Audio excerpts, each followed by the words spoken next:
Hi everyone, and welcome to The Sleepy Scientist. I'm really happy you're here.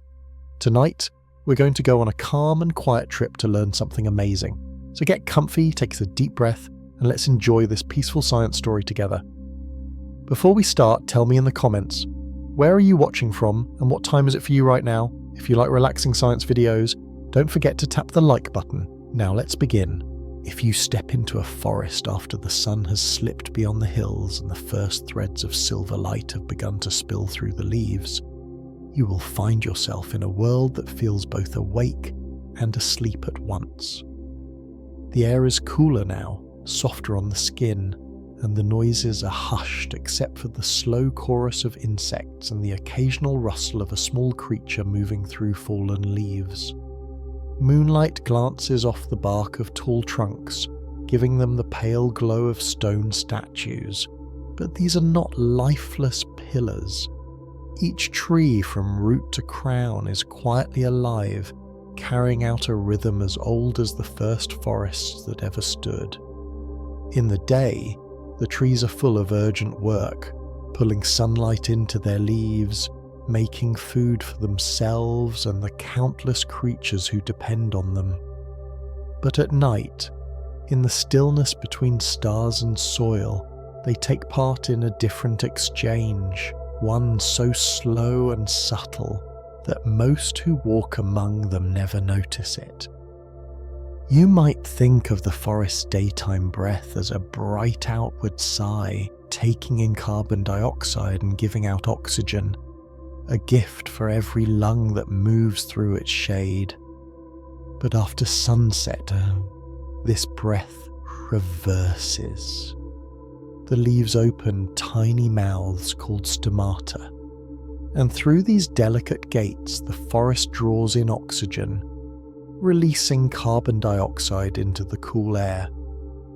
It is not the quick breath of an animal, but a measured, patient inhalation that moves through stems, trunks, and branches like water through hidden channels. You can almost feel it if you stand still, the air around you gently shifting in composition, molecules drifting from leaf to sky and back again in a dance too small to see but vast in its effect. The roots are part of this quiet work as well. All day long they send water upward, feeding the thirsty leaves that turn light into life. At night, that upward rush eases and a slower current begins, carrying sugars and nutrients downward to where they will be stored or shared with unseen partners underground. Fungi, fine as threads of silk, twine around root tips, taking in some of these nutrients in exchange for minerals the tree cannot reach on its own. In the darkness, these silent partnerships hum along as steady and essential as the tides. The moon above is not the engine of this work, but it is the lamp under which it happens, casting its gentle approval on a process older than human memory. If you close your eyes here, in the middle of the forest, the sounds and scents become a map. There is the faint green smell of leaves cooling after a long day in the sun, the dry crackle of bark expanding and contracting with the change in temperature, the subtle shift of wind between the canopy's layers. Each one is a sign that the forest is not resting in the way we might think. It is conserving, adjusting, recalibrating. The sugars made in daylight are being moved to where they will be needed tomorrow. Oxygen is flowing in to fuel the cell's slow nighttime repairs, and carbon dioxide drifts away into the wide, star-fed air. This nighttime respiration is not wasteful. It is vital. During the day, the energy from photosynthesis overwhelms the quieter needs of cell maintenance. At night, with the sun absent, the forest turns its attention inward, repairing cell walls, replacing worn-out proteins, and balancing the chemistry of its living tissues. Every cell, from the tip of a leaf to the deepest root hair, uses oxygen to unlock energy from the sugars stored in its structures, a process scientists call cellular respiration. Without it, the tree could not stand, could not grow, could not greet the next sunrise with the strength to reach again for the light. Walk a little deeper, and you may notice the air feels slightly different in a low hollow than on a ridge. That is because the heavier carbon dioxide released by the trees can gather close to the ground when the air is still, pooling like an invisible tide at your ankles. This is not dangerous here in the open forest, but it is a reminder that breath is not just something animals do. It is the heartbeat of all living cells, a rhythm that continues even when the world above them sleeps. In this silver-lit world, every breath of the trees is matched by the breath of the soil. As microbes and roots and fungal threads all join the same nocturnal exchange, some scientists measure this nighttime work with delicate instruments, catching the faint changes in gas concentrations that ripple through the forest air. Others track the flow of sap with tiny sensors, revealing the slow pulse that moves through trunks under the stars. Their data tells a story the forest already knows, that life is a balance of giving and taking, that energy must be stored and then spent, that breathing is not just for waking hours, and though the moonlight may not feed the leaves as the sun does, it is part of the scene, a quiet witness to the work that continues in the shadows. Imagine a leaf high above your head, turned silver along its edges, where the moon touches it. Inside its cells, tiny powerhouses called mitochondria are busy breaking down sugar molecules, freeing the energy stored in their bonds. That energy is then used to fuel the quiet tasks of the night, building new molecules, repairing damaged ones, preparing the machinery for another day's photosynthesis. The leaf stomata, which opened wide during the day to take in carbon dioxide, now allow oxygen in, a subtle reversal that is as natural as the turning of the earth beneath your feet. The forest does not see this as work and rest, but as one continuous cycle, light feeding dark, dark feeding light. Even the animals that move here at night, the moths and bats and small mammals, are part of this cycle. They breathe the oxygen the trees release by day, and they share the night air with the trees as those trees draw oxygen in. In this way, the forest is not just a collection of individual beings, but a shared space where breath flows in all directions, weaving an unseen fabric that binds life together. You might think of it as a conversation spoken in molecules rather than words, one that has been ongoing for hundreds of millions of years. By the time the first pale hints of dawn touch the horizon, this night work will have prepared the forest for another day. The oxygen will begin flowing outward again, the carbon dioxide will be pulled in, and the leaves will turn their faces back to the sun. But in these quiet hours under silver light, there is a special stillness, a moment when you can almost believe that the forest is aware of your presence, that it breathes with you, and that in some deep, ancient way, you are part of the same slow rhythm. It is not a rhythm you can rush, nor one you can hear with your ears alone.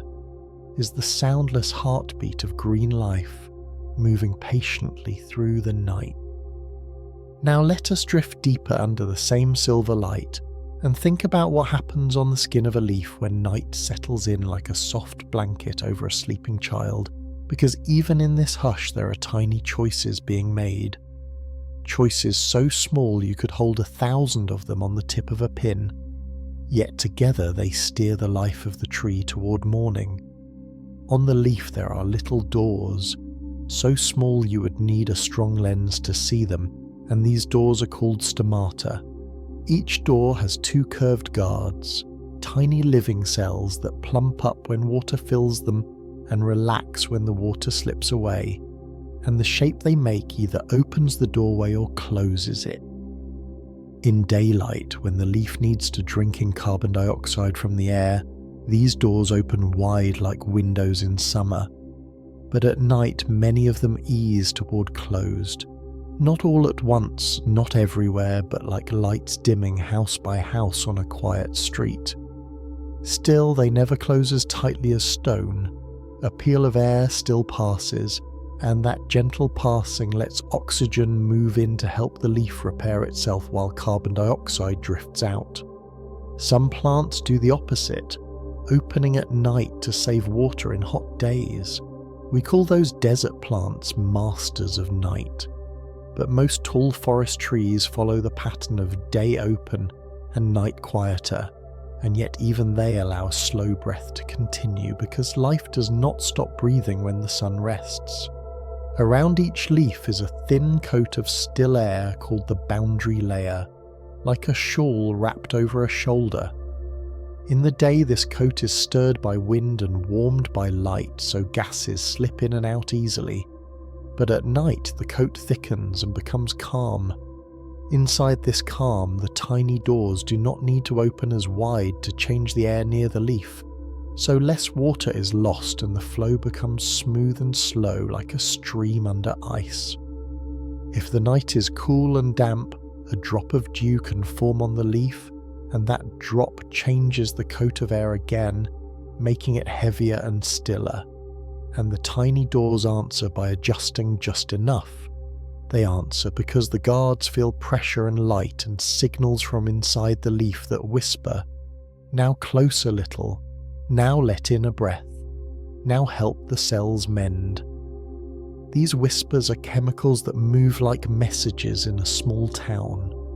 One part of the leaf asks for more oxygen to feed the little power stations inside the cells, and another part says save water for the morning, and the guards weigh both voices in a balance made of water pressure and gentle light sensors and timekeeping inside the cell. Yes, there is a clock in there. Not like the clock on your wall, but a pattern that repeats every day, a loop of proteins that rise and fall, telling the leaf when it is day and when it is night, even if clouds have darkened the sky. This inner clock keeps the opening and closing of those little doors in rhythm with the world around the tree. If you listen with your mind instead of your ears, you can follow the sugars made in the day as they move. They do not stay in the leaf like coins rattling in a pocket. They enter long pipes that run down the veins, pipes made of living cells lined up end to end, and we call these pipes the phloem. The phloem carries sweet sap toward places that need it, buds getting ready for new leaves, roots pushing through new soil, and the ring of soft tissue under the bark where the tree thickens very slowly, building its trunk and branches. In the dark, when the leaf is not busy cooking with light, the tree puts more effort into this shipping work. A part of the trunk called the cambium, thin as paper but circling the whole tree, spends the night knitting new walls for cells that will become wood. It does this in a soft, steady way because the energy to build those walls comes from breaking down some of the sugar the leaves made. At the same time, the roots receive their share of sugar and give something back. They leak a little of that sweetness into the soil, and that invite acts like a shared meal for friendly microbes and thin white threads of fungi that have joined the roots like neighbours sharing a fence line. These fungal threads bring tiny bits of food from the soil, phosphorus and other minerals that are hard for the roots to reach alone, and in return they take a cup of sugar for their trouble. This slow trade carries on in the dark, the same as in the light, but night is a good time for sharing because the tree is not leaning all its effort toward the sun. It is tending its many small friendships below. Now and then the water inside the wood pipes, the xylem, can break into bubbles during a hard day when the air is dry and hot. Those bubbles, which you cannot see or hear, make it harder to lift water up to the leaves. Night offers a chance to mend this. When the air cools and the leaves close their little doors part way, and the pull on the water column eases, the pressure inside the wood can shift, and water can slip around those bubbles or even redissolve them, like a tiny repair crew working under starlight. This quiet repair helps the tree greet the new day without a sore throat of broken water lines. The whole process depends on water stored in small spaces in the wood and on sugars drawing water where it is needed. The tree uses those gentle differences in pressure to smooth its inner streams. Because the night is often wetter and cooler, the pull of the air on leaf water, the dryness that tugs water out, lessens, and that gives the tree the room it needs to fix and refill. Not every night is kind. Sometimes warm winds keep pulling, and then the tree may still lose some water in the dark. Scientists have measured this nighttime water loss and found it can be small or surprisingly large, depending on the kind of tree, the season, and the air. Still, even this slow leak has a purpose sometimes, keeping the pipeline primed so the morning flow starts without a jolt. Underfoot, the soil breathes too. Every tiny clump holds its own pockets of air, and living things there use oxygen and give back carbon dioxide just as you do. Roots take in some oxygen directly, so soil needs to be airy like a cake that has risen well, not pressed flat and hard. In a forest where leaves fall and turn to soft, dark matter, the ground stays springy and full of spaces. Worms and beetles and little springing insects move through it and keep those spaces open. At night, the cooler air can make the soil air richer in carbon dioxide, and this air can drift upward like a slow fog no one sees. If the ground lies low and the air is very still, this fog pools quietly near the forest floor until dawn mixes it with the morning breeze. But pooling does not mean stopping. Even in the pools there is trade. Some mosses and little night-living plants wake to do their own chores, and pockets of microbes eat and change things in the soil soup, turning one form of nitrogen to another, making new food for roots while releasing a breath of their own. The tree's tiny root tips sniff these changes with chemical noses and grow toward the richer places, the way you might walk toward the smell of warm bread. Overhead, moonlight is gentle. It is real light but thin, and though it can touch special pigments that sense day and night, it is not strong enough to start the daytime kitchen inside the leaf. Still, the pigments feel it a little, and this feeling joins the messages from the inner clock to guide the opening and closing of those small doors. The clock and the light act like two hands on the same wheel, keeping the leaf's choices smooth. Sometimes people ask if trees sleep, and the answer depends on what we mean by sleep. They do not dream as we do, but their leaves droop and rise in regular patterns, their sugar flows wax and wane, their doors open and close in daily rhythm, and their repair crews work more by night than by day. By this gentle meaning, yes, they rest and wake in their own way. Even the position of leaves can change overnight. Many leaves tilt a little at dusk and lift again at dawn, a motion driven by tiny changes in pressure inside special cells. Tilting can reduce heat lost to the open sky, can shed dew that would invite mildew, or can prepare the leaf to catch the first clean light of morning that slips through the trees. While we stand in this silver shade and breathe the cool air, it helps to remember that trade never happens in one lane. The tree gives to the air by day and takes at night. It gives to the soil through sweet gifts and takes in minerals and water in return. Gives shade that keeps the ground wet enough to live and takes in the dampness that shade helps hold. Gives homes to insects and birds and takes their droppings as small packages of food.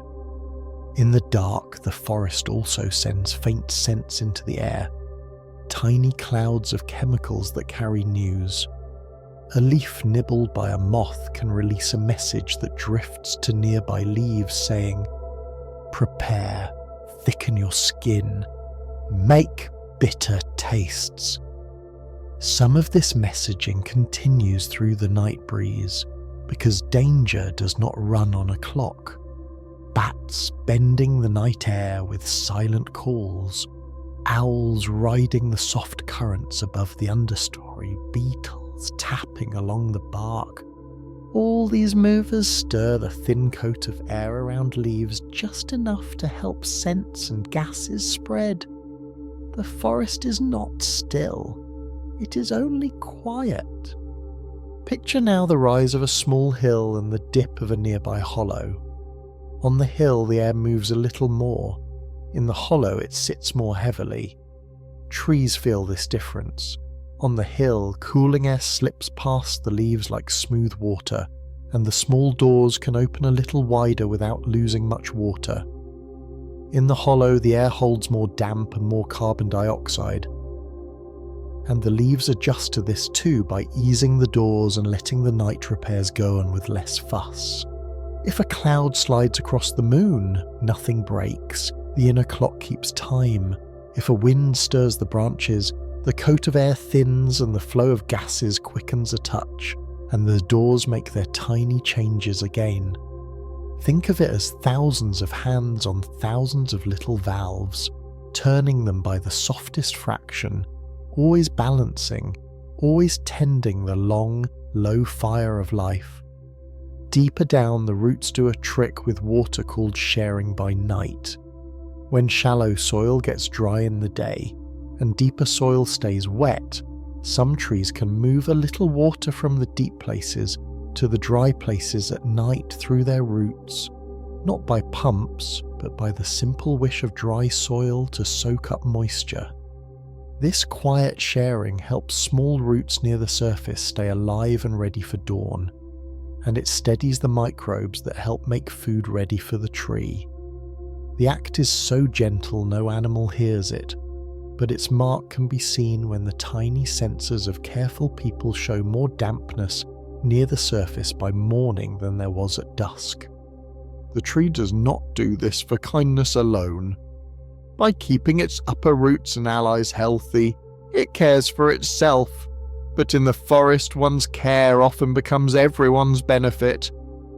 The story of night would be thin without the slow work of making and mending inside each cell. The little power stations, mitochondria, is a big word, but the idea is simple. They burn sugar with oxygen to make a useful kind of energy the cell can spend. At night, when no fresh sugar comes from light, the cell turns to stored sugar and starch, like a family living on jars they filled in summer, and uses this to fix roof and fence, stitch torn fabric, and set tools in order. Proteins that folded poorly in the rush of day are unfolded and set right. Worn ones are broken into parts so the pieces can be used again. Walls get new bricks where cracks showed. Hedge lines of fats in membranes are patched and made tight against leaks. Signals pass slowly along quiet roads telling which parts need more care, and because the traffic of light-made sugar is low, the cell can spend more thought on these inner chores. When dawn comes, the repair crew steps back and the kitchen opens again, and life returns to the outward task of turning sun and air into food. We often think of light as the only giver and dark as empty, but the forest teaches a kinder view. The dark is when weight is shifted, stores are counted, mistakes are mended, and friends are fed. In the dark, the tree stands with less strain on its water ropes, so tiny breaks can be fixed. In the dark, the coat of air grows thick and calm, so each small door can do its work in a gentler way. In the dark, sweet sap flows toward roots and rings and buds, so tomorrow's growth has a full purse. And still, the dark is never lonely. It is filled with moth wings powder, with spider lines that twang softly when a gnat touches them, with the hush of an owl passing, with the clean scent of wet bark cooling. If you place your palm against a trunk, you will not feel a pulse as in your wrist. but the tree does have a slow beating in its rising and falling of water and sugar, in the swelling and easing of pressures, in the open and shut of countless small doors that together make a breath. It is not a beat you can count, but if you stay long enough, you come away knowing it is there, and that it goes on whether anyone is watching or not, faithful as the turn from night to day and day to night again. So under the silver light, when the stars look like seeds scattered across a dark field, the forest keeps its quiet business.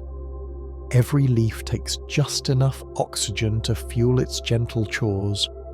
Every root sends and receives.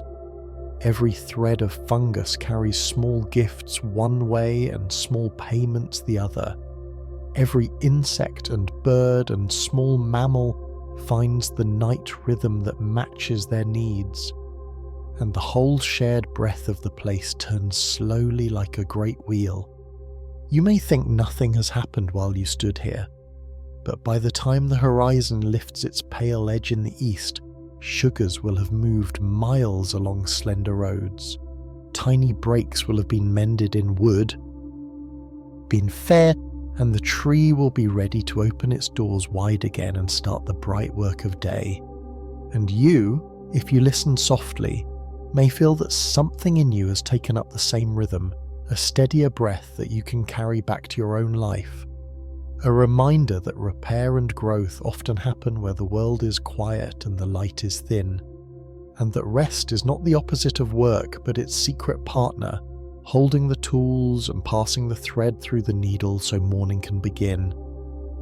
As the night deepens and the moon begins its slow slide toward the horizon, the forest enters the quietest hours, a time when even the wind seems to hesitate before passing through the leaves. Here in this stillness, the breathing of the trees feels more pronounced, not because it grows louder, but because all other sounds have faded. It is the deep tide of life that moves unseen, the draw of oxygen into countless cells, the soft outward drift of carbon dioxide, the slow inward flow of sugars to roots, and the delicate release of minerals back upward. If you stand among the trunks, you are in the middle of these exchanges, breathing in air that has passed through moss and soil and leaf, an air that has carried the scent of bark and the dampness of earth. It is easy to think of this as one place, a forest, but it is really a web of many lives bound together by the same breath, each contributing and each taking what it needs. This quiet rhythm is not merely a habit of living things, it is a pattern written into the chemistry of life itself. Cells cannot keep their walls mended and their proteins in shape without the constant slow burn of oxygen in their mitochondria. They cannot store away the energy of daylight without later spending it in the careful work of maintenance. And they cannot maintain themselves without being part of a greater flow, roots giving sugars to fungi, fungi giving minerals to roots, leaves giving shade to soil, soil holding water for roots. Nighttime breathing is part of that balance, a turning inwards that makes the next day's outward growth possible. In this way, the forest at night is a place of preparation, like a kitchen after a feast, where the washing and tidying are done quietly so that by morning everything is ready for another day of work. Even the moonlight seems to respect this, filtering down in cool patches through the canopy. It touches leaves with a faint glimmer, slides along the curve of a branch, settles on a patch of moss, then moves on. Is not a light that fuels growth directly, but it plays a role in the forest's inner timekeeping. Plants have pigments that can sense light even at these low levels, and this faint glow joins with their internal clocks to keep their cycle steady. In a way, the moon is like a soft voice reminding them that the night is not endless, that the day will return. The trees in turn are prepared for that return. Their repairs well underway, their stores replenished, their systems balanced. Beneath your feet, the roots are still busy, reaching slowly, almost imperceptibly through the soil. The finest root hairs probe into tiny pockets between grains of sand and flecks of decaying leaves, pulling in water and nutrients. Around them, the fungal threads continue their silent trade, moving phosphorus, nitrogen, and trace minerals from far corners of the soil network to the tree's base. The exchange is not hurried. It flows at the pace of life that measures time in seasons rather than minutes. Here in the deep layers of earth, the night is constant. No moonlight penetrates, no stars are seen, and yet even here the forest breathes. Oxygen seeps into the soil through spaces made by worms and insects, fueling the root cells and the vast communities of microbes that transform the raw material of decay into forms the tree can use. The roots, in turn, release carbon dioxide, which joins the slow upward drift of air that will mingle with the breath of leaves.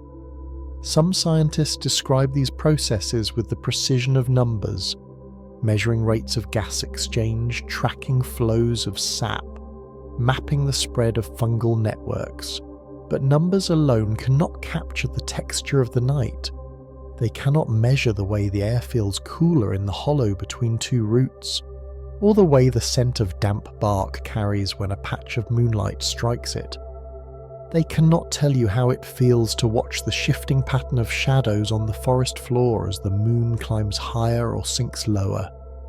Yet all these details are part of the same story, a story in which the forest at night is not simply resting, but tending to itself with the patience of something that has been alive for centuries. Far above, the leaves continue their work, each a small factory scaled down to the size of a fingernail. In daylight they are flooded with energy, turning carbon dioxide and water into sugars with the help of sunlight. At night, they reverse their priorities, drawing in oxygen to burn some of those sugars in their mitochondria, releasing the carbon dioxide as a byproduct. This might seem like a step backward, taking apart what they worked so hard to make. But it is necessary. Without this slow combustion, the leaves could not repair damage from the day's heat and light, could not prepare their photosynthetic machinery for the next morning. It is a reminder that growth is not just about building. It is also about maintaining, about ensuring that what has been built can last. As you linger here, you might notice how your own breathing has matched the pace of the forest. The deep inhalation, the slow exhalation, they seem to fall into rhythm with the unseen breath of the trees. It is not that you are breathing the same air the tree just released. The air mixes too quickly for that. It is more that the act of breathing here, in this place, connects you to the same cycle. The oxygen you draw in now may have been made by a leaf somewhere far away, while the carbon dioxide you exhale may feed a plant that will never see this forest. And yet the principle is the same. All life is bound together by these invisible exchanges. The animals of the night are woven into this pattern as well. The moth that feeds on nectar carries pollen from flower to flower, helping the next generation of plants. The bat that swoops to catch the moth breathes in the oxygen the trees have given and exhales carbon dioxide that will feed the next day's leaves. The owl that glides silently between branches moves air in the process, stirring the thin layer around the leaves and changing the way gases are exchanged. Even the smallest movements matter. Each wing beat, each step on the forest floor, each rustle of fur or feather shifts the air just enough to help mix the gases that sustain life. By now, the stars have wheeled far across the sky, and the eastern horizon has begun to pale. The night's work is nearly done. Inside the leaves, the guard cells around the stomata begin to prepare for morning, responding to the faintest changes in light and the signals from the tree's internal clock. The boundary layer of still air around each leaf thins as the temperature starts to rise. The deep repairs within cells wind down, and the flow of sugars shifts again, ready to supply the demands of photosynthesis. It is as though the forest is drawing in a final slow breath before turning outward once more.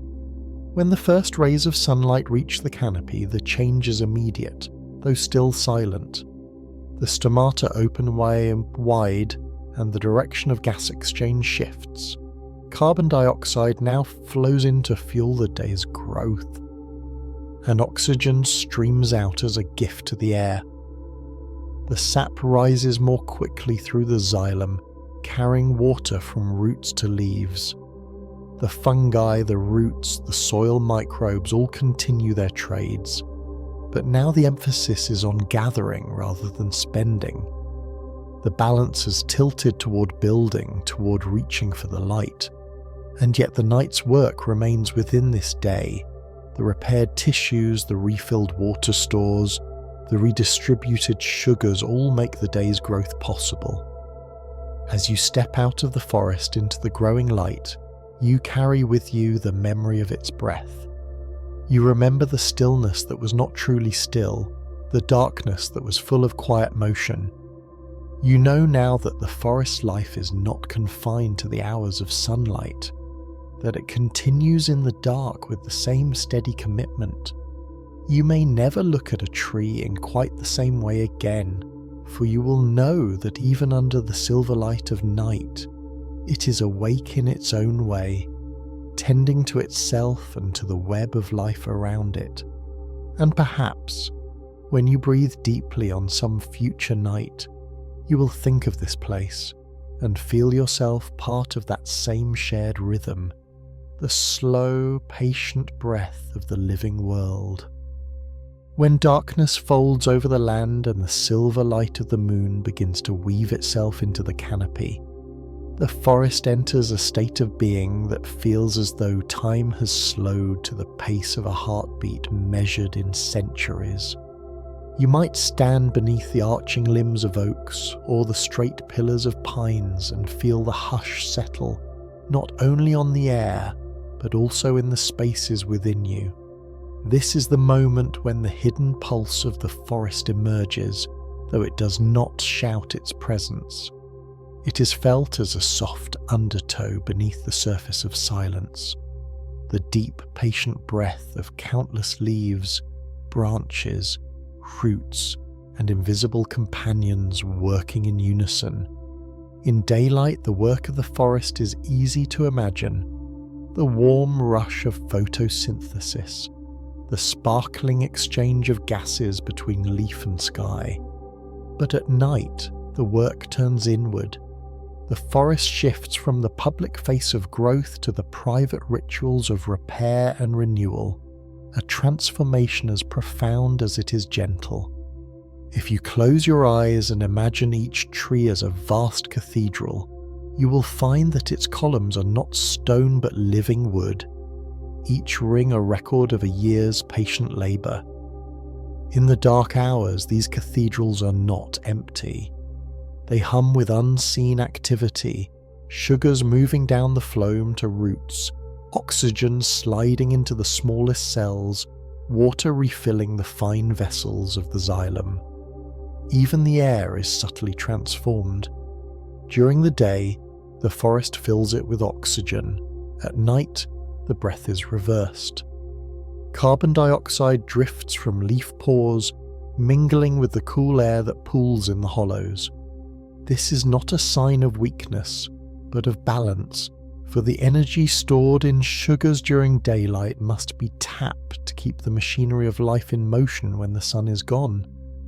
Without this exchange, without this nightly burn of fuel, the grand green architecture of the forest would collapse in silence. The hidden pulse also beats through the soil where roots and fungi exchange gifts in the quiet dark.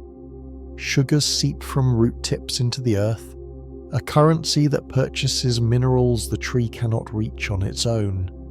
In return, the mycorrhizal fungi stretch their hyphae far into the soil's labyrinth, bringing back phosphorus, nitrogen, and water. This partnership is not paused by night. In fact, the cooler temperatures and slower evaporation make the dark an ideal time for such trades. As animals sleep or hunt above, this underground market hums on, patient and precise, ensuring that when the sun returns, the forest's appetite for growth will be met. Above ground, the leaves continue their slow respiration.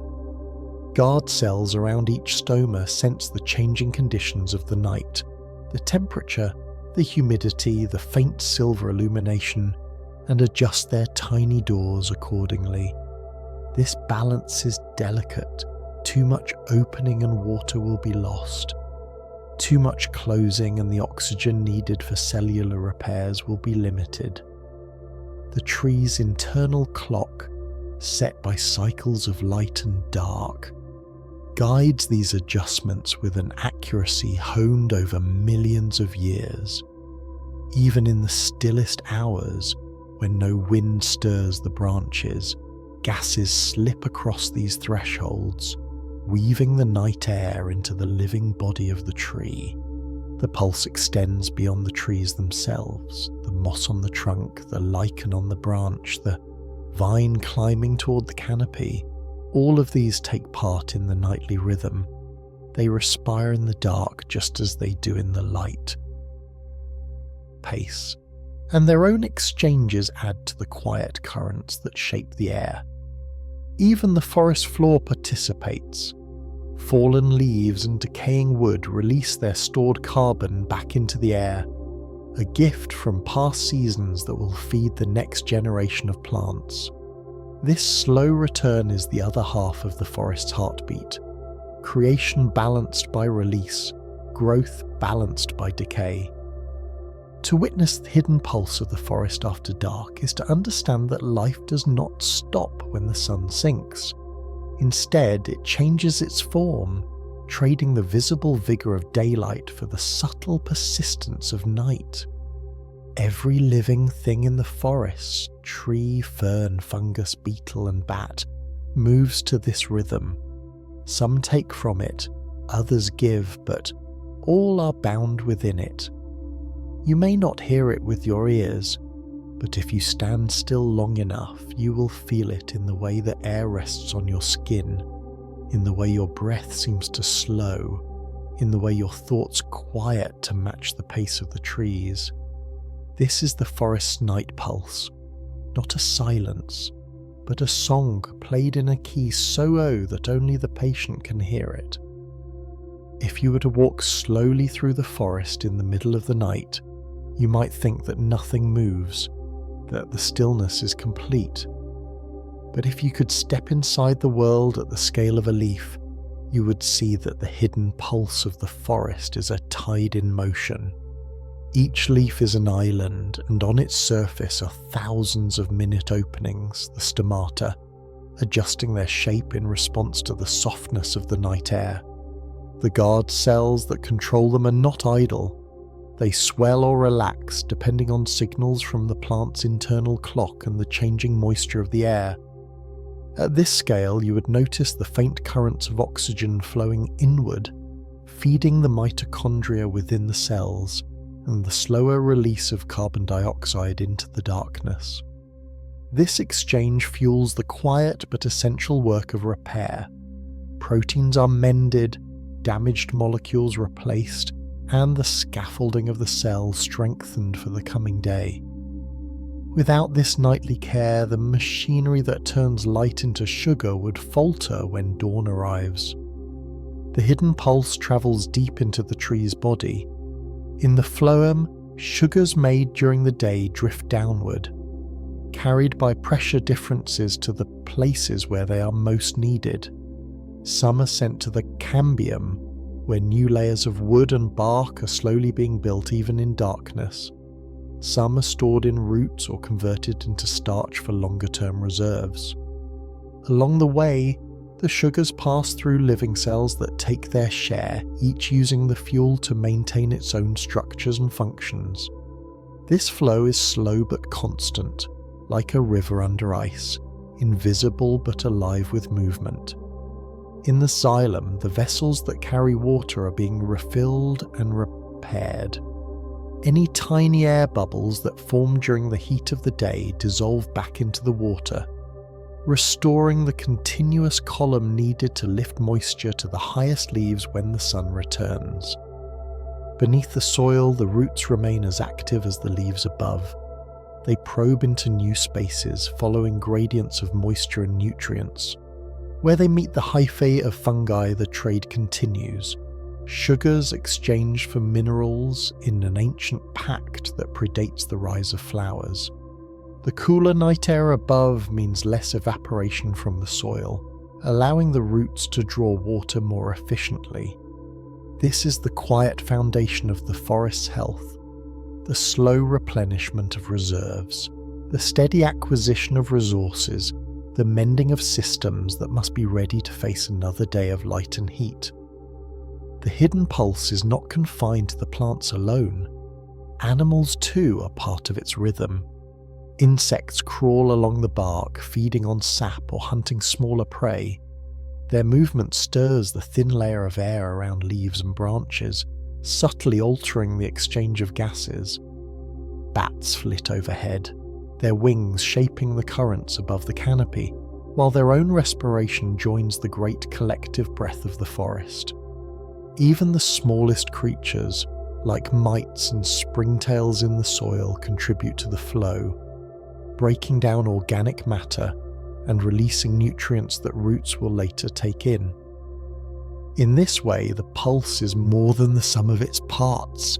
It is a living network of exchanges that binds every organism in the forest together. The forest's hidden pulse also includes the chemistry of scent. Leaves release faint volatile compounds at night, messages carried on the still air. Some of these are signals to nearby plants, warnings of herbivores or changes in the environment. Others are byproducts of metabolism, drifting away to become part of the scent of the night. The air of a forest after dark is not empty. It is thick with these invisible communications, a language older than speech. To breathe here is to take part in that language, to let it pass through you as it moves from one living being to another. On a larger scale, the shape of the land guides the pulse. In valleys, the cooler, denser air settles, and carbon dioxide released by the forest can accumulate near the ground.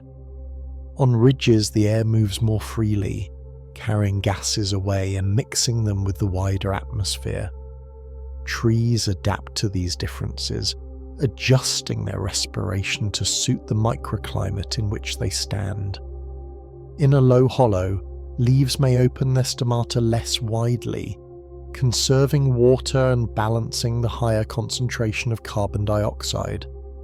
On a breezy slope, they may open more, taking advantage of the constant refreshment of the air. The hidden pulse of the forest after dark is a reminder that life operates in cycles within cycles. There is the daily cycle of photosynthesis and respiration, the seasonal cycle of growth and dormancy, and the longer cycles of succession and renewal that shape the forest over decades and centuries. Nighttime respiration is a small but vital part of these greater patterns.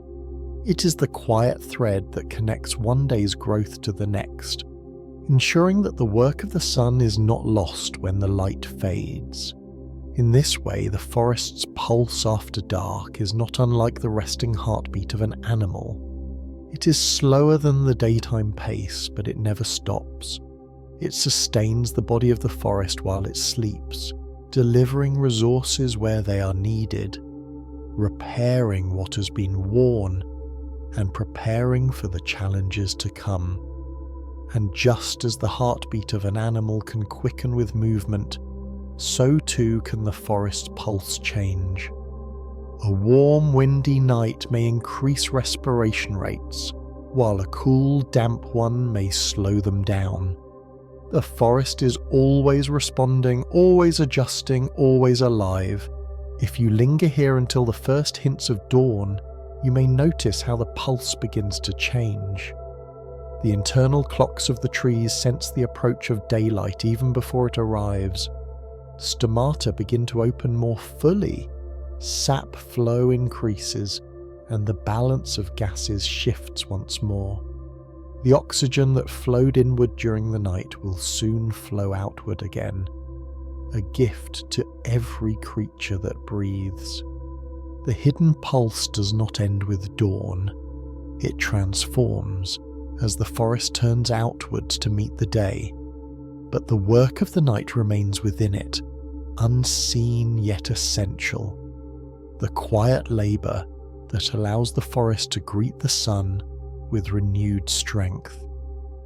There is a point in the night when the forest seems to hold its breath, not in pause but in readiness, as though every tree knows that the horizon is beginning its slow brightening far beyond the line of sight. The hidden pulse, steady all night, continues to flow through leaves and roots, but now there is a subtle shift in its character.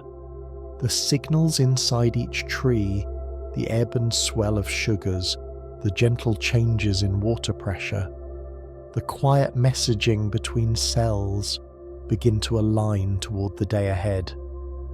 In the crown, the stomata's guard cells start to respond to faint cues of change, their shapes altering by the smallest degree, preparing to open fully when the first rays arrive. Deep in the roots, water is drawn upward just a little more quickly, a quiet rehearsal for the surge that will come with sunrise. The forest, still wrapped in silver light, is beginning its turn toward the sun. The pulse of the night has done its work.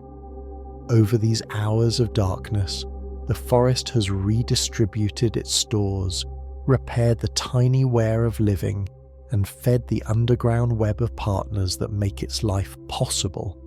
Sugars have flowed down the phloem to every cell that needed them, supplying the energy for building new walls, patching membranes, and replacing proteins damaged by the day's sunlight. In the xylem, the quiet work of mending air bubbles has ensured that the hydraulic columns are ready for the new day's lift. In the soil, the roots and their fungal partners have taken in the minerals and moisture that will fuel the growth to come. This is the heart of the hidden pulse, not just to keep the forest alive through the night, but to ensure that each dawn begins with the forest already strong.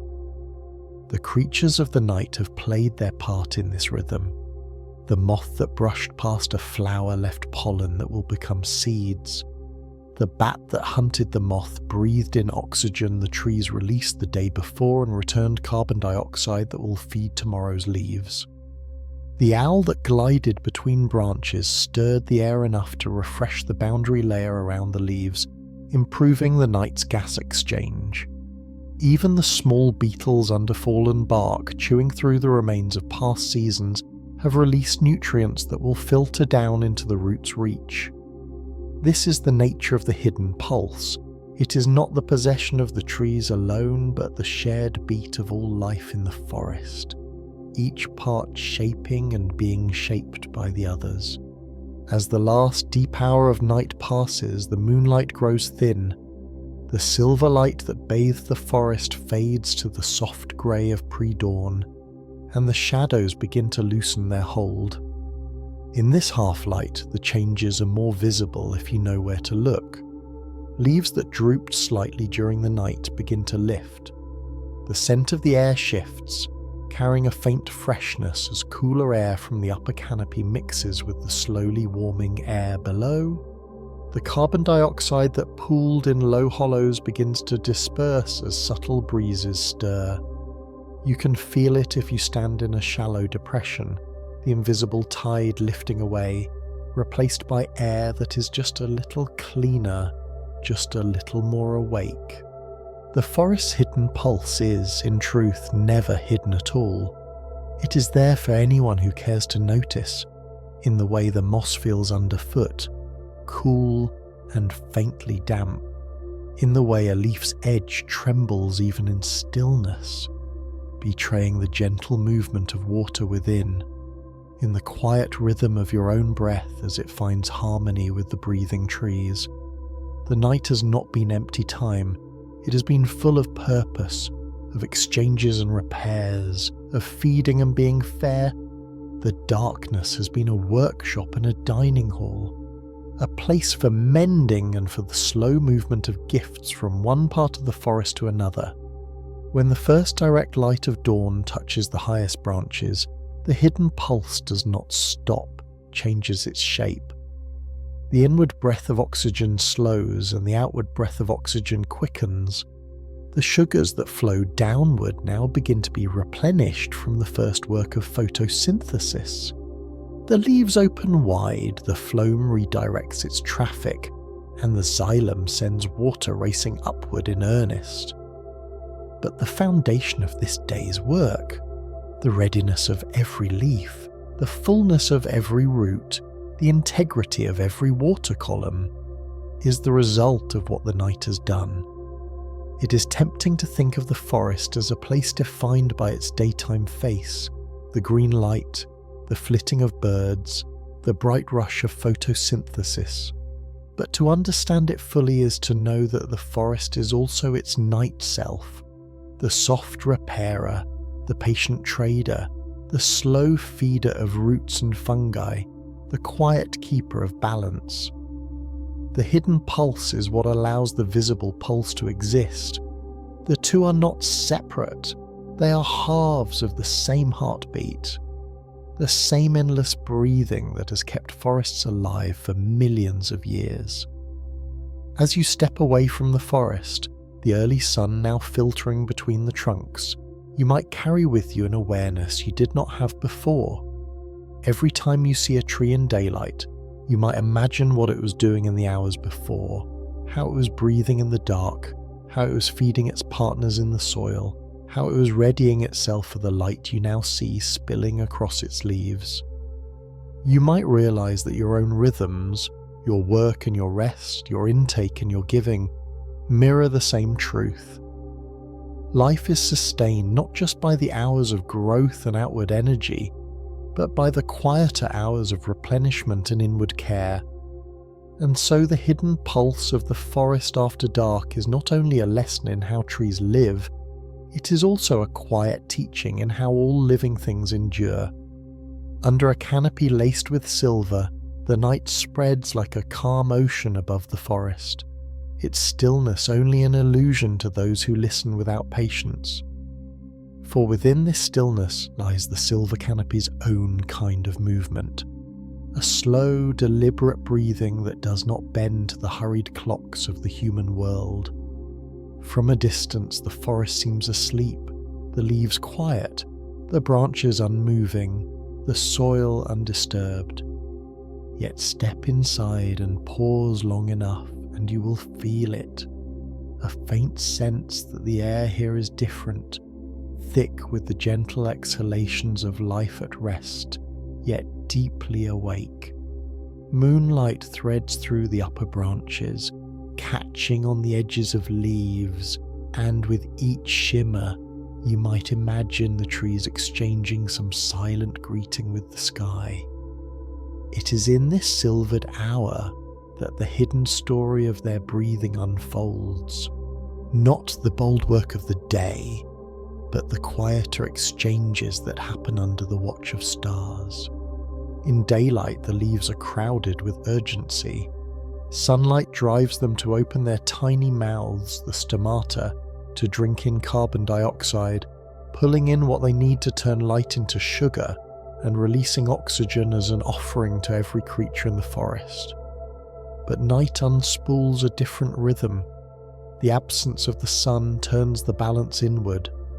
The guard cells at the edges of each stoma adjust their grip, narrowing the doors but rarely shutting them entirely. Through these narrowed gates, oxygen slips inward, taken in by every living cell, fueling the slow work of repair. Carbon dioxide escapes, drifting upward as to meet the moonlit air. There is no rush here, only the steady exchange of gases in a measured tempo, as though the trees know they have all night to finish their tasks. Beneath the bark, a quieter current flows. The sugars made during the day are moving down through the phloem, like caravans carrying their stores to faraway towns. Roots receive their share, storing energy in the form of starch or passing some along to their closest allies. The fungi whose networks stretch through the soil like threads of a hidden tapestry. These fungi return the kindness by bringing water and minerals from distant pockets in the ground, their delicate filaments reaching into spaces the roots cannot reach alone. In the cool of night, with less water lost to the air, this exchange thrives, feeding both partners without the strain of the sun's heat. Even the smallest root hairs are busy, probing the soil, drawing in oxygen to keep their cells alive, breathing in the same quiet way as the leaves above. The silver canopy is more than just a name for the moonlit branches. It is a living filter that changes the air itself. The layered leaves and needles trap a thin boundary of still air around them, protecting the delicate gas exchange within. At night, this boundary thickens, like a blanket drawn closer against the cool. The moon's light does not warm it, but it does guide the inner clocks of the trees, letting them know that the world is still in its dark half, that there is time yet to finish mending the wear of the day. Within this still air, the breathing of the trees is more efficient, less disturbed by wind, more controlled in its flow. And though you cannot see the molecules moving, you can sense the presence of something alive and deliberate in the way the forest air feels on your skin. Beyond the trees, other beings move within the silver canopy's breath. Bats flit between branches, their wings stirring the stillness, mixing the air just enough to refresh the boundary layer around leaves. Moths drift toward blossoms that only open in darkness, their own respiration adding to the collective breath. On the ground, beetles pick their way through fallen leaves, each step releasing tiny puffs of carbon dioxide from the soil. This too is part of the canopy's work, the shared breath of the forest community, a rhythm that carries through every species, every root and feather and wing. Even the shape of the land bends the silver canopy's breathing into different patterns. In a low hollow, the cool, dense air collects, and the carbon dioxide exhaled by the trees pools close to the ground. On a ridge, the gentle movement of wind carries it away more quickly, replacing it with fresher air from beyond the forest. Each tree adapts in its own way, those in the hollows breathing a little more cautiously, those on the ridges drawing in the oxygen-rich air more freely. These choices happen in silence, guided by pressures and signals far below the threshold of our senses, yet they keep the entire forest in balance. As the night wears on, the silver canopy holds steady in its quiet labour. Sugars continue their journey to the roots continue their trade with the fungi, and the leaves continue their slow inward breath. This is the work that makes the brilliance of daylight possible, though it will go unseen by most who pass beneath these branches. And perhaps that is the way the trees prefer it, to labour in the soft anonymity of moonlight, to share their breath without fanfare, to prepare for the day's bright demands with the patience of something that has known countless nights and countless dawns. The silver canopy will fade with the sunrise, but the memory of its breath lingers, a reminder that even in stillness, life moves. let us drift deeper into the silver canopy and listen more closely to the gentle science of what happens here. Because even the calmest night contains a layered story, and each layer tells us how leaves, branches, and roots answer to darkness without fear. Imagine for a time that you are as light as a speck of dust, floating beside a single leaf, and that the night air holds you as softly as a hand holds a feather. The leaf's surface seems smooth at a glance, but up close it is a landscape with tiny hairs and ridges that shape the air resting on it. This thin blanket of air, the boundary layer, lies over the leaf like a shawl, slowing the tumble of the outside wind so the leaf can breathe without being pulled dry. In the day this shawl is stirred and thinned by sunshine and breeze, but at night it thickens and settles, letting gases ease along their way in a slower, safer flow. Oxygen slips in through narrow doors called stomata, and carbon dioxide slips out, and though the motion is gentle, it carries the life of the leaf forward. The guards of these doors, two crescent cells brimming with water, listen to signals from inside the leaf, from the air's dampness, from a quiet inner clock that matches the turn of the sky. They do not fling the doors open as they do in daylight, yet they never slam them shut for long either. They are careful keepers, letting in enough oxygen to feed the leaf's many small repairs, and letting out the carbon dioxide that those repairs produce, holding water loss to a soft whisper rather than a shout. If the night grows cooler and wetter, the doors ease a little more. If the air stays dry and warm, the doors tighten to save what the leaf cannot spare. In this way, the leaf's breath follows the night's mood without breaking its own rhythm, because the leaf must mend and ready itself for dawn, and mending needs a slow burn of oxygen in the tiny power stations inside its cells. These power stations, the mitochondria, do not sleep. They take sugar made in sunlight and spend it like coins in the dark, paying for the work of stitching torn proteins, patching thin places in the cell's outer skin, and rearranging the tools that will gather light again at morning. Step inward now, past the skin of the leaf, into the network of veins that fan like rivers across its face. Within those veins, two kinds of channels travel side by side. One, the xylem, is the upward path for water and dissolved minerals, the tall ladder that can reach from roots to the highest leaves.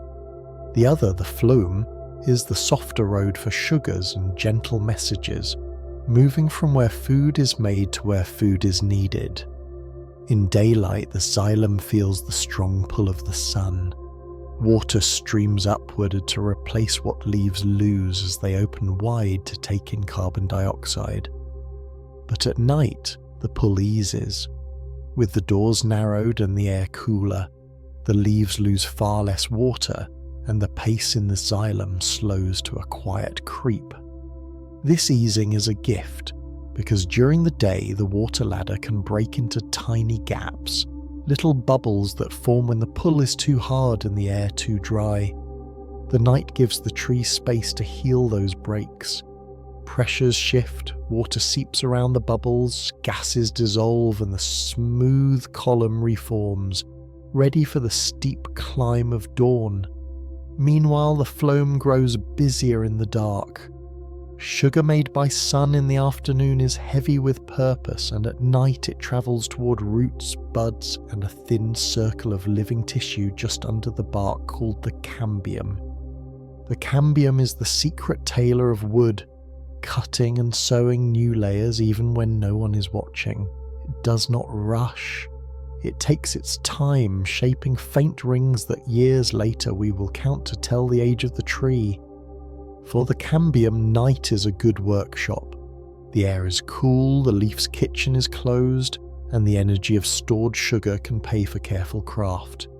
Where the day blazed, the night refines. where the day built bright scaffolds for catching light. The night checks every joint and tightens every seam. Now let your gaze sink from veins to trunk, and then below, down into the soil where the silver canopy's light cannot reach, but its effects still matter. Beneath the forest floor, the roots stretch like a second crown, turned upside down, fine as eyelashes at their tips, wrapped in a fog of allies. These allies are the threads of fungi, hyphae slipping through soil pores too narrow for roots, finding water in hidden pockets and loosening tiny grains that hold phosphorus and other food. This partnership is old and quiet, a trade as steady as breathing itself. In return for sugar sent down the phloem, the fungi send back minerals and moisture, and sometimes a sip of protection, because their close weave can keep harmful microbes at bay or warn root tips about hungry insects nearby. Night helps this trade. The cool makes water tension easier to bear, and the still air above slows evaporation, letting more of the soil's damp remain within reach. Roots take in oxygen from tiny spaces between grains. If the soil is loose with fallen leaves and old wood, these spaces are many, and the roots can breathe as they work. In this gentle night, roots share another kindness that looks like a trick. When the deeper soil is wet and the topsoil dry, some trees can let water move from deep roots toward shallow ones during darkness, not with pumps, but by letting the pressure of dryness pull water along. The shallow roots drink and live, and with them the microbes that help make food ready for the dawn. By morning, the surface soil may be a little more moist than at dusk, a quiet lifting that keeps the top of the underground city awake and able to greet the light. Listen too for the language of sense, because night teaches leaves to speak in whispers you cannot see. The air just above the leaves becomes a soft hallway where tiny vapours drift, hints of green from the leaf's own repairs, faint flowers that open only under stars, delicate notes from bark and moss cooling after day. Some of these vapours are messages. A leaf nibbled in the afternoon may keep releasing a warning that spreads to neighbours at night, a signal that says, strengthen your skin, make your taste bitter, be ready. Some vapours soothe allies, calling night-flying pollinators with a perfume the day never hears. The boundary layer is a patient messenger in this, letting signals linger long enough to be read. Even the silver light of the moon has a say. Though it carries too little energy to wake the leaf's sun kitchen, it can touch the pigments that feel light and dark, nudging the inner clocks toward a steady beat. If clouds cross the moon or a distant town throws a low dome of glow, the clocks keep time still, because the plant's rhythm is grounded in a loop of proteins that rise and fall across hours. The leaf knows night even when the sky's uncertain. It learned the pattern long before we built our own lights. The shape of the land shapes the science of night as well. Low ground gathers the cooler, heavier air, and the carbon dioxide breathed out by leaves and soil can pool like fog no eye can see. In hollows, the concentration climbs, and leaves there may not need to open their doors as much to let carbon dioxide out, because the air close to them already holds more. On narrow ridges, the air moves even in calm weather, and the boundary layer thins. Leaves there can often open a touch wider without losing much water, because fresh air washes their surfaces like a gentle river. Trees are not alike, and even neighbours differ in their night choices. Some species leak more water in the dark and keep the water ladder primed. Others close tighter to hold their stores for sunrise. Young leaves often behave differently from old ones, and needles hold their own counsel, shaped by wind and winter and the need to keep breathing even when snow sits on their sleeves. The silver canopy is a patchwork of microclimates, and the gentle science of the night is the art of fitting to each small place. Move now through the understory, where ferns and saplings live in the shadow of taller trees. Here too the night breath has a flavour of its own.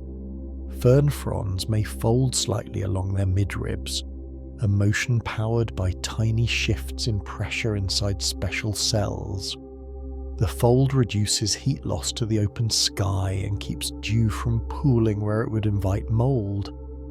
Young tree leaves tilt for similar reasons, and when dawn returns, the same quiet hydraulics lift them again to meet the first lines of light.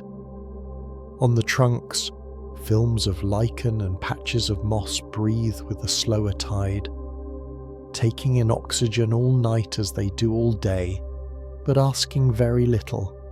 They hold water like sponges when fog is thick, releasing it slowly into the air that wraps the bark.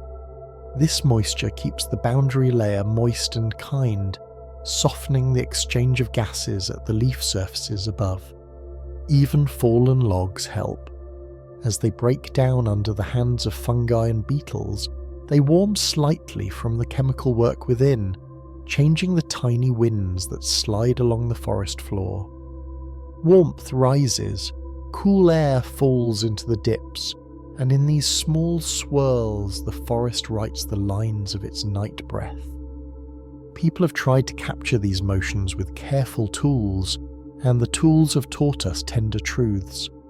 Faint wires warm ever so slightly can sense the speed of rising sap when tied gently around a twig, and small cups can taste the air for changes in gas, reading how much oxygen enters and how much carbon dioxide leaves. Tall towers feel the forest's exhale and inhale across hours and seasons, noticing how damp nights lower the pace, how warm winds lift it, how a new leaf season changes everything at once. Yet numbers are not all. A hand resting against cool bark understands the lull of water flow. A nose catching soil's quiet sweetness knows the pace of decay. A chest rising and falling more slowly in the hush of trees recognizes that living things prefer cycles over constants. The gentle science of the silver canopy is not a puzzle to be solved once, but a friendship to be observed again and again, each night revealing another thread. Consider what these threads braid together. The nighttime draw of oxygen into leaves feeds the reassembly of photosystems, the clusters of pigments and proteins that will catch light and push electrons into motion at dawn. Without repair, bright work would falter. The quiet sugar flow into roots funds the growth of new root hairs, each a tiny finger that increases the root surface by many times. Without new hairs, water uptake would lag and morning would strain the ladder of xylem. The dissolving of tiny bubbles in water pipes restores the continuous path that lets capillary pull lift water to crowns many stories high. Without continuity, the tall would starve first. The fungal trade returns minerals at distances greater than the roots could reach in a lifetime, teaching us that patience can be faster than speed when it moves in many small steps at once. Without partners, no tree would hold long against weather and hunger. Night is the tailor that stitches these necessary seams, and the silver canopy is the quiet room where the sewing is done. What of the creatures who share this room? Their breathing shapes the story too. Moths thick with pollen beat their wings, mixing the thin air just above the leaves, and in that mixing the boundary layer adjusts, allowing oxygen in and carbon dioxide out more evenly along a leaf's face. Bats turn in arcs above the path, their mouths and noses drawing oxygen and releasing carbon dioxide, weaving their own breath into the forest's shared cloth. Owls stir small winds as they pass, and even a mouse nosing through litter pumps a little air from soil to sky. These motions are not big, but in quiet places small motions matter. The science of the night is one of margins, where a fraction more damp, a breath more stillness, a hair more opening in a stoma, make a difference that sums over hours into a morning that feels either easy or hard. When the night is kind, cool, damp, and calm, the morning is generous. When the night is stern, warm, dry, and restless, the morning begins with debts to pay, and yet even stern nights teach resilience. If warmth lingers and air remains thirsty, leaves may close further and lean on stored sugars a bit more, saving water at the cost of a little repair. Roots may pull deeper, fungal threads may reach farther, and by pre-dawn the xylem will be less filled than hoped, but still whole. The forest knows how to bend without breaking. It learned this across years of drought and flood, frost and storm. The silver canopy's lesson is not that nights are always soft, but that soft and stern both have their roles. The quiet science of dark makes room for both, keeping breath going through change. When you stand below this canopy and feel your own breath lengthen, you're joining a pattern older than memory, the inward turn that allows an outward reach. The air you draw in carries a touch of the leaf's slow exhale. The air you release contains the morning food of plants you will never see. You're not outside the circle you're watching, you're part of its edge, and perhaps this is the clearest part of the silver canopy's teaching, that life depends as much on tender exchanges in hidden hours as it does on bright labour in the open day. The gentle science here is a promise kept in small acts, repeated without noise, air held close to a leaf so it will not dry, water given time to settle into broken lines, sugars carried patiently to the dark, hungry tips of roots, minerals lifted from far places by threads too fine to notice. By the time the first pale wash arrives in the east, these small acts will have made a difference large enough to ride across the whole forest. Doors will be ready to open wide, water ropes ready to hold, sun kitchens ready to cook, and the quiet traders below ready with their baskets. The silver canopy will brighten, its soft shawl thinning and lifting, but the work it sheltered will stay, stitched into wood and stored in root, and set into the tuning of every leaf. And as the day begins, the night's care will ride within it, a hidden strength you cannot see but that you would notice at once if it were gone. The difference between a forest that wakes with ease and one that greets the sun already tired. In knowing this, you carry the canopy with you, a reminder that the calmest hours can be the busiest in the ways that matter most, and that one of the gentlest sciences of all is the art of giving the living world the quiet it needs to breathe. There is a moment before dawn when the silver canopy seems to hesitate, as though holding on to the last threads of moonlight before handing the sky back to the sun. In this pause, the forest's breath is deep and even, the culmination of all that has passed through the night. The leaves, their tiny doors still open just enough, continue to draw in oxygen and release carbon dioxide, finishing the repairs and preparations that began when the first shadows lengthened the evening before. Inside each cell, the mitochondria hum with the last steady turns of their work, breaking down the sugars sent from the day to power the delicate rebuilding of photosynthetic machinery, the patching of membranes, the tuning of proteins for another day of light. Nothing in this moment is wasted. Every atom is placed with care.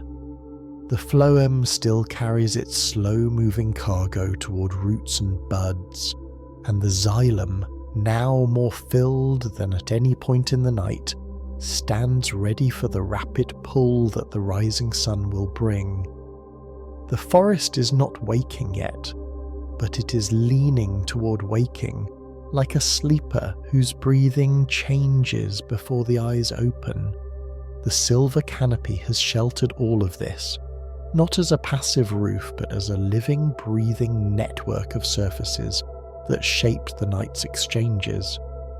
It thickened the air around each leaf, holding in humidity and slowing the escape of water, protecting the gas flows that fed the leaves' nocturnal work. It caught the moonlight in glints and veils, feeding the inner clocks of the trees just enough to keep their timing sure. Beneath it, the bats have finished their hunts and returned to roost, the moths have found the last flowers before closing, and the night's small predators have taken their fill. Even these creatures, moving through the canopy or along the forest floor, have played their part in the science of the night, mixing air, shifting the distribution of carbon dioxide, nudging the balance in subtle ways that make the forest's breathing smoother. Life here is never entirely separate. The breath of one is part of the breath of all. Below, the roots rest in their dark domain, their slow work complete for now. The sugars that reach them in the night have been stored or spent, some turned into starch, some fueling the growth of new root hairs, some traded away to the fungal threads that have brought back their minerals and water. The fine webs of hyphae remain in place, ready to start again with the next night's cool. But for now, they settle into a daytime role, their exchanges slowing as the tree shifts its focus back upward.